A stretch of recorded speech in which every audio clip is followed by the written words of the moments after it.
अस्सलाम वालेकुम स्टूडेंट्स। आज हमारे लेक्चर का है डे 1। आज की क्लास में हम लोग पढ़ेंगे क्लास 9 का math chapter number 1 real numbers. Exercise की तरफ जाने से पहले हम लोग अपने कॉन्सेप्ट्स क्लियर करेंगे रियल नंबर्स के बारे में। रियल नंबर्स ऐसे नंबर होते हैं, आज तक जितने भी नंबर्स हमने पढ़े हैं, चाहे वो इंटीजर्स हो, इवन हो, ऑड हो, नेचुरल नंबर्स हो, होल नंबर्स हो, वो सब किसके ज़ुमरे में आते हैं? रियल नंबर्स के। इस वीडियो में मैं पूरी ट्राई करूँगी कि इंग्लिश मीडियम स्टूडेंट्स के साथ साथ उर्दू मीडियम स्टूडेंट्स के भी सारे कॉन्सेप्ट्स क्लियर हो जाएं। आई होप कि आपको रियल नंबर की समझ आ गई होगी कि जितने भी सेट्स हम लोग काउंटिंग के अपनी पूरी लाइफ में पढ़ चुके हैं और वो सब क्या होते हैं? रियल नंबर्स होते हैं। अगर हम लोग रियल नंबर्स को सब डिवाइड करें तो वो किस में कन्वर्ट हो जाते हैं? रैशनल नंबर में और इर्रेशनल नंबर्स में। बारे में कि रैशनल नंबर्स क्या होते हैं? ऐसे नंबर्स जिसको हम लोग p ओवर q की फॉर्म में लिख सकें और जोन सा q है वो बिलोंग ना करे ज़ीरो से। p और q आएंगे दोनों z से। फर्स्ट ऑफ ऑल आप लोग कहेंगे कि ये चीज़ें तो बुक में भी मौजूद होंगी, इसलिए मैं आपके मीन के इजी वर्डिंग में कन्वर्ट करने की पूरी कोशिश करूँगी। फर्स्ट ऑफ ऑल सबसे पहले हम लोग समझेंगे कि जी क्या चीज़ होती है। जी होते हैं इंटीजर्स, और इंटीजर्स ऐसे नंबर्स का सेट होता है जो कि पॉजिटिव भी हो और नेगेटिव भी हो। मीन हम लोगों ने इतना तो पढ़ा हुआ है ना कि नंबर्स पॉजिटिव भी होते हैं और नेगेटिव भी होते हैं। अगर कोई हमसे पूछ ले तो कि उन्हें क्या कहा जाता है तो वो क्या होंगे? इंटीजर्स। और उसको किससे रिप्रेजेंट किया जाता है? जी से। अच्छा, आई होप कि आपकी ये चीज़ क्लियर होगी होगी। अब हम चलते हैं p ओवर q की तरफ। ऐसे नंबर्स जिसको हम लोग किस चीज़ में लिख सकें? फ्रैक्शन में। और जोन सा डिनोमिनेटर हो वो ज़ीरो ना हो। हमने सिर्फ इस बात का ख्याल रखना है। अगर फ़र्ज़ करें हमारे सामने एक फ्रैक्शन आई है जिसमें 1/2 लिखा हुआ है, अगर हम इसको डिवाइड करेंगे तो हमारे पास आंसर क्या आ जाएगा? 0.5। ऐसी गिनती जिसको हम लोग फ्रैक्शन में लिख सकें और उसका नीचे वाला पार्ट क्या ना हो? ज़ीरो ना हो, तो वो क्या होगा? Rational number. आई होप कि आप लोगों को ये बात समझ में आ गई होगी। इसके बाद हम लोग चलते हैं रैशनल नंबर्स की सब टाइप्स के तरफ, जो कि हैं टर्मिनेटिंग और रिकरिंग। हम लोग पढ़ेंगे रैशनल नंबर्स की सब टाइप्स, जो कि हैं टर्मिनेटिंग और रिकरिंग। टर्मिनेट का मतलब होता है किसी चीज़ का ख़त्म हो जाना। अगर ऐसा नंबर मौजूद है जिसको हमने डिवाइड किया और वो ख़त्म हो गया, उसके बाद कोई भी नंबर नहीं आया, मीन कि वो पूरा पूरा डिवाइड हो गया, तो वो कौन सा हो जाएगा? Terminating rational number. For example हमने 1/2 को डिवाइड किया, हमारे पास आंसर क्या है? 0.5। क्या आ गया? डेसिमल के बाद एक नंबर आया और यहाँ पे हमारा आंसर कंप्लीट हो गया। इसके बाद हमारे पास कुछ भी आगे नंबर चल रहे हैं क्या? नहीं चल रहे। तो इसका मतलब क्या है कि हमारे पास ये नंबर क्या है? टर्मिनेटिंग। आई होप आप लोगों को ये सारे कॉन्सेप्ट क्लियर हो गए होंगे। वीडियो के लास्ट पे एक दफ़ा फिर से मैं इन चीज़ों को रिपीट भी कर दूँगी। इसी तरह अब हम एक और एग्जांपल की तरफ चलते हैं, जो कि है 4/5।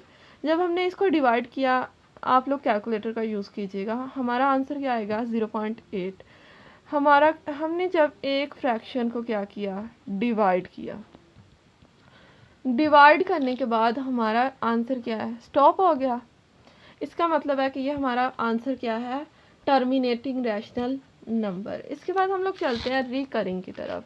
रिकरिंग टर्मिनेटिंग के बिल्कुल उलट है और इसका दूसरा नाम नॉन टर्मिनेटिंग है। नॉन टर्मिनेटिंग का मतलब है जो ख़त्म ना हो। फ़र्ज़ करें हमने क्या किया कि एक हमने लिया क्वेश्चन जो कि है 1/3। हमने इसको डिवाइड किया तो हमारे पास आंसर क्या आ गया? 0.333333।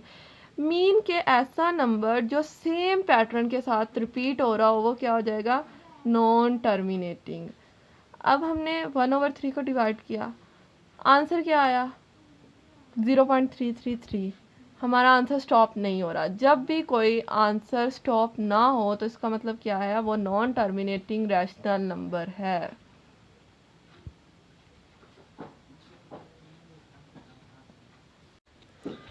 अब इसी तरह हम लोग एक दूसरी एग्जाम्पल की तरफ चलते हैं, नॉन टर्मिनेटिंग और रिकरिंग रैशनल नंबर्स की तरफ। जैसे कि हमारे पास वैल्यू है 22/7। जब हमने उसको डिवाइड किया तो हमारे पास आंसर आया 3.142857.14285 अब आप इस चीज़ पे कंफ्यूज हो जाएंगे कि मैम ने तो ये बोला था कि जब भी हम लोग किसी चीज़ को डिवाइड करेंगे, जैसे कि हमने पिछले एग्जाम्पल में किया था, तो हमारे पास सेम नंबर बार बार रिपीट हुआ था, तो हमने उसे क्या कह दिया था, रिकरिंग नंबर।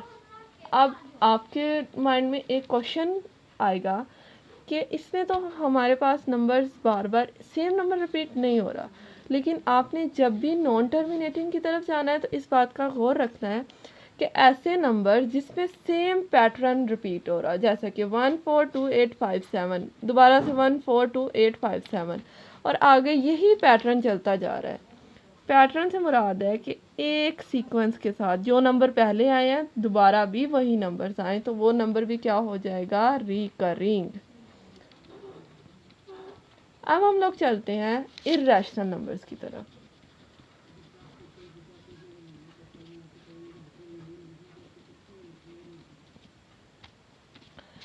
इर्रेशनल नंबर्स ऐसे नंबर्स होते हैं जो कि ना तो रिपीट होते हैं और ना ही ख़त्म होते हैं। मीन कि वो क्या होते हैं, नॉन टर्मिनेटिंग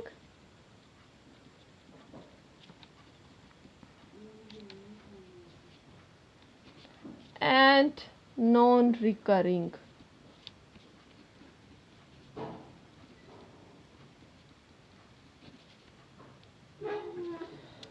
ऐसे नंबर्स जो कि ना तो अपना पैटर्न रिपीट करें और ना ही वो ख़त्म हो, तो वो क्या हो जाएंगे, इर्रेशनल नंबर्स। अब हम लोग चलते हैं इर्रेशनल नंबर्स की एग्जाम्पल की तरफ।